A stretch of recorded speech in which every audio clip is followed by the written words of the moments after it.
Polished, Poised, and Professional, a lesson in self-care with Dr. Lauren Collins. So Dr. Lauren's interest in the human body and healthy living began as an undergraduate student studying science and dance at the University of Texas, Austin. Once she entered chiropractic school, that interest evolved into a full-blown passion.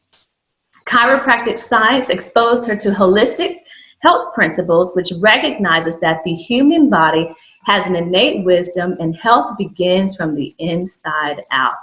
Yes. After graduation, Dr. Lauren opened a private practice where she primarily serves pregnant women and families. Her goal is to make living as healthy as possible her goal is to make living a healthy lifestyle as uncomplicated as possible.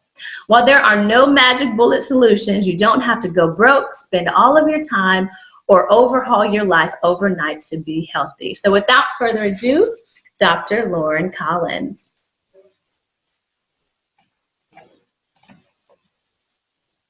Okay. Hi, everyone. I do have some slides here, so I'm going to go ahead and share my screen.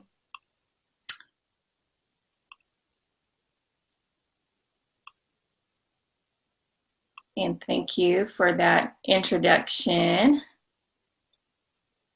And I'm looking at the poll. I feel good about the topic that I chose to really delve into with self-care, because I saw, even though it was pretty split, which is so interesting that a lot of people voted on, I already forgot the wording that fast, making it consistency. That's what I'm thinking about.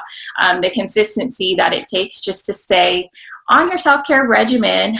So Crystal already pretty much introduced everything about me. The only things that I could add is I put on my slides here too, I'm a wife and a mom and an entrepreneur.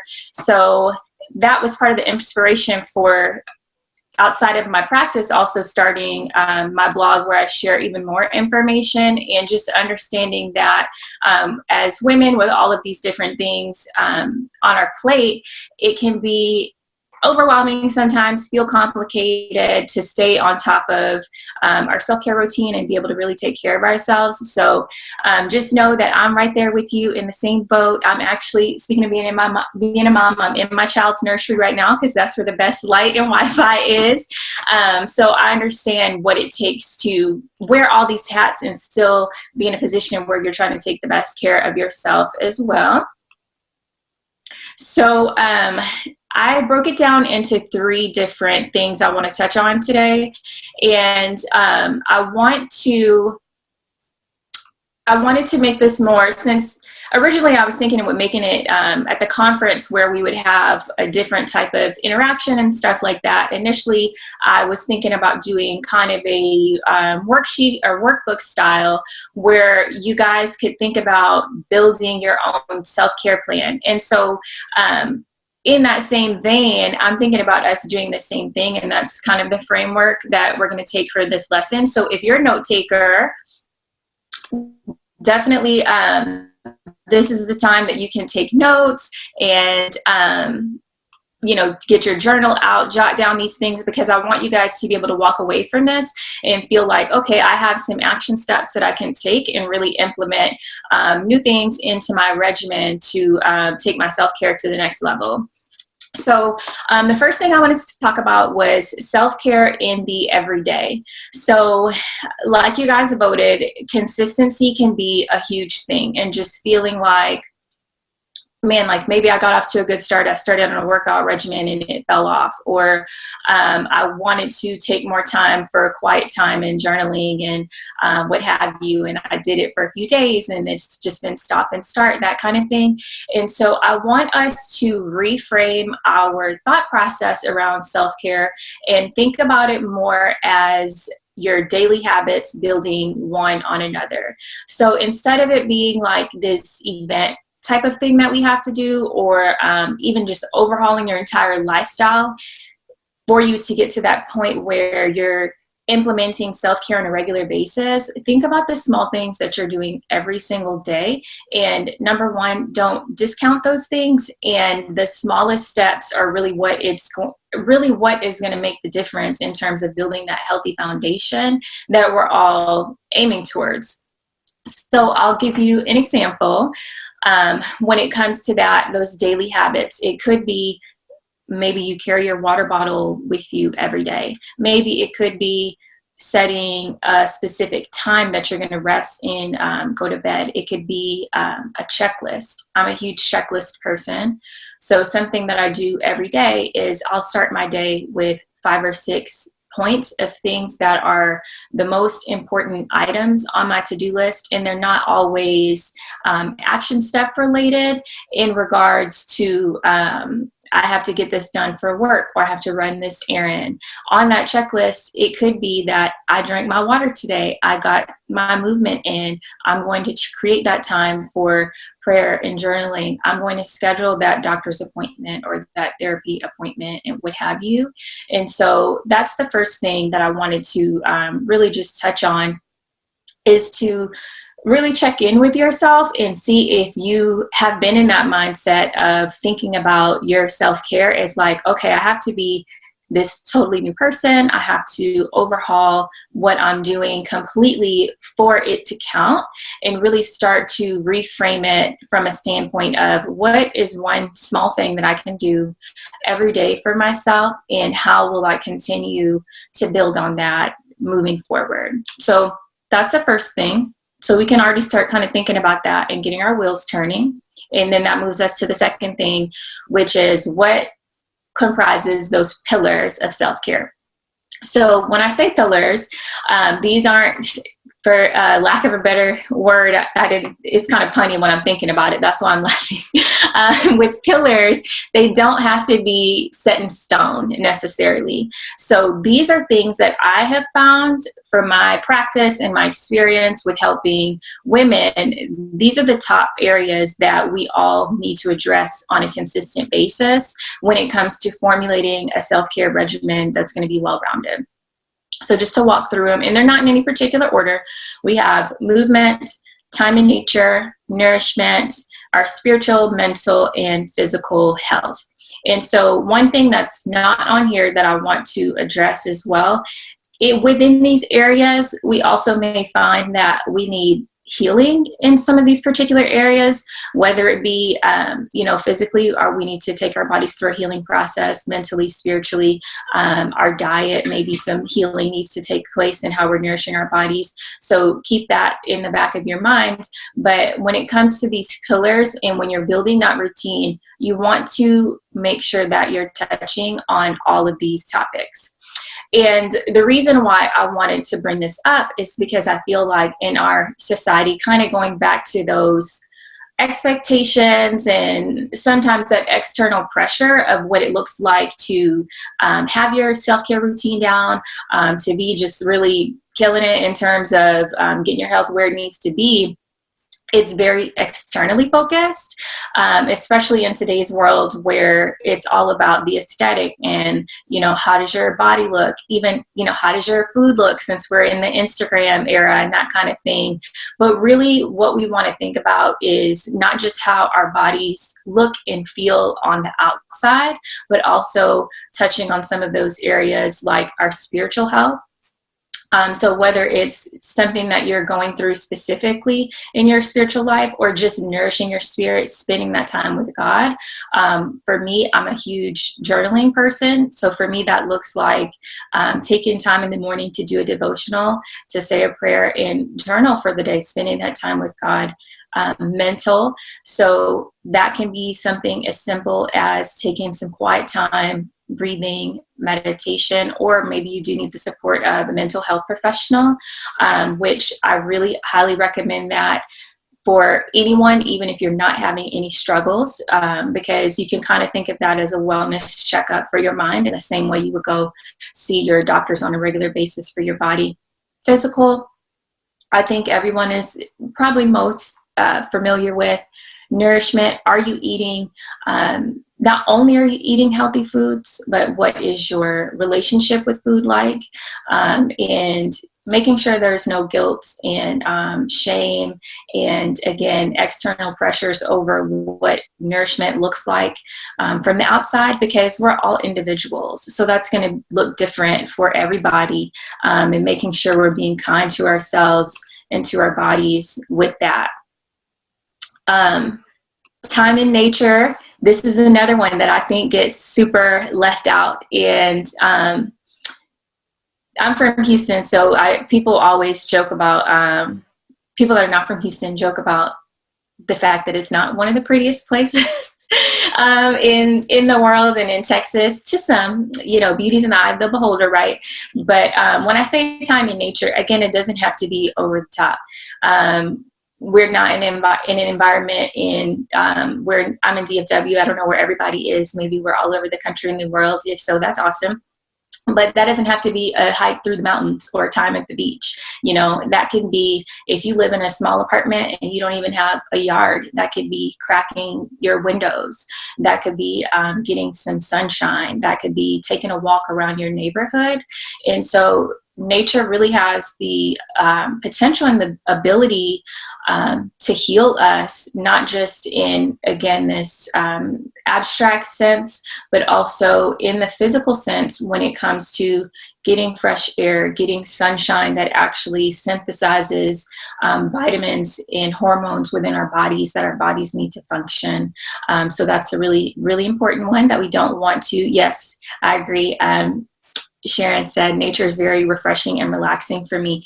Same here. Sometimes if I'm just feeling crazy off, need a break, all it takes is just going outside to breathe in some air, sit under the trees in my yard. So really think about that when it comes to putting that routine together for yourself.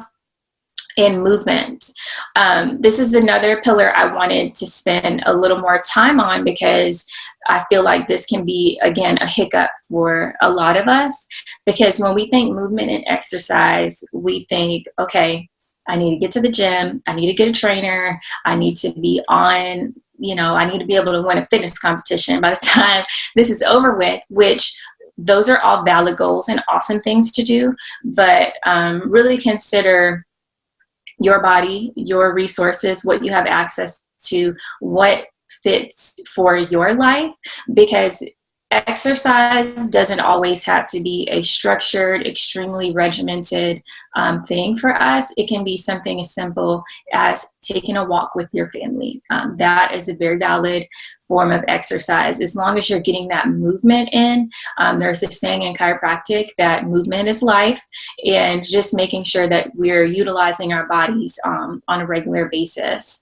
So that brings me into the very last point. So now that we have this information and we have this new frame of mind about building our self-care into the everyday, what pillars we're going to need for creating a well-rounded self-care regimen. The last thing I want to talk about is, yes, the sun is the best source of vitamin D, absolutely. So especially now while we're on quarantine, make sure you guys are enjoying this sunshine when we have it as much as possible, because it's so important for our overall health. So segueing into the last thing, now that we have this new framework, being versus doing is what I really like to focus on when it comes to the why behind our self-care. So it's a way that you can reverse engineer, if you will, your self-care plan. So really think about, who do I have to be in order to live my purpose? So when it comes to our health, it's one of our greatest resources, because if we are not in the shape, again, whether it's physical, mental, spiritual, what have you, that we need to be, we are not able to live to our fullest potential and carry out our purpose if we are limited by those aspects in our health that we can control. Of course, life happens. There's sometimes things happen that we don't understand, or things that happen to our bodies. But what we can control is our daily habits and routines that set us up for success. So really thinking about being versus feeling like you need to just throw the book at your self-care regimen and creating a list of things that you have to do. Like, I have to work out, I have to eat this, I need to do, you know, X amount of time a day on my mental health or what have you, and really think about who do I need to be and how does that shape my self-care. Again, I'm going to use myself as an example. So, you know, as a mom, as a chiropractor, I need to be physically present to be able to hold my son and play with my son, to take care of my patients. I need to have that mental capacity and clarity. I need to be in a place spiritually where I have peace and I have insight and I'm able to cover my home. So thinking about those things versus feeling like I need to have a CrossFit workout, or I need to eat these foods to look a certain way when I'm, you know, a nursing mother. So who I need to be is someone who is nourished in order to nourish my child. So thinking about that. And another exercise, the last thing we'll touch on here is, what does the best version of yourself look like? So again, if you're taking notes, those are some things that you should definitely write down. Reverse engineering that self-care plan. So thinking about who do you have to be, and also thinking about what does the best version of yourself look like. Really take the time to journal and write that down and work backwards from there to figure out what are the things that I need to do, what are the areas that I need to be strong in my body and need to pour into myself, and then breaking it down even further into smaller everyday nuggets. You know, if I need that, again, spiritual mental clarity, let me go ahead and schedule that 10 minutes of, you know, quiet time and journaling if that's what I have in my day. Yes, getting checkups, absolutely. As a chiropractor, that's one thing that's awesome about what I do is I get to see my people on a consistent basis and continuously pour into them and guide them. So it becomes a habit of regular health promotion and building on your health over time versus feeling like you need to wait until things are bothering you or until things are breaking down. And so somebody mentioned in the chat, getting those regular checkups can absolutely be life-saving. So I think that's a good point to kind of touch on globally on this topic of checking in with yourself. Those checkups, that's pretty much what your self-care is. It's empowering yourself to create those checkpoints where the power is in your hands to take that inventory within what your purpose is, who you need to be, what your schedule looks like, what is the best version of yourself, what does she look like, and going from there. So we're going to move on to the last thing because I only have a few minutes left here, and I think we were saving some time for questions. So you can reach me at my website, www.drlaurencollins.com. So there's so much that I could delve into on this topic, and I actually started my blog and my website from getting so many questions about exactly this. So on my website, I actually share blog posts often. So for example, I shared about recently going back to work with baby. I shared about my pregnancy. I shared about using non-toxic products in your home. So I just have the gamut of topics in there that if you're a person, you're in that place where you're like, okay, I'm ready and I'm ready to kind of break down those steps for myself and I need some guidance, definitely check out my website. If you have any questions, things that I didn't touch on, or maybe something just sparks a thought or an idea in your mind, you can reach me directly at my email, and I'm very active on Instagram as well. And I also practice, my practice name is called Abound Chiropractic, and it's inside the Birth and Wellness Center of Arlington here in the DFW area. So feel free to reach out in any way, and I'm going to save a few minutes here at the end to see if anybody had questions. Awesome. Thank you so much, Lauren. All those tips are so awesome. So remember, everyone, we have a combined Q&A after LaSharon. So we're actually going to hop right into LaSharon's presentation. If everybody gives Lauren a high five, a clap, a hug in the virtual chat. I'm trying to make sure talking. Yes, awesome. Well, thank you so much, Dr. Lauren.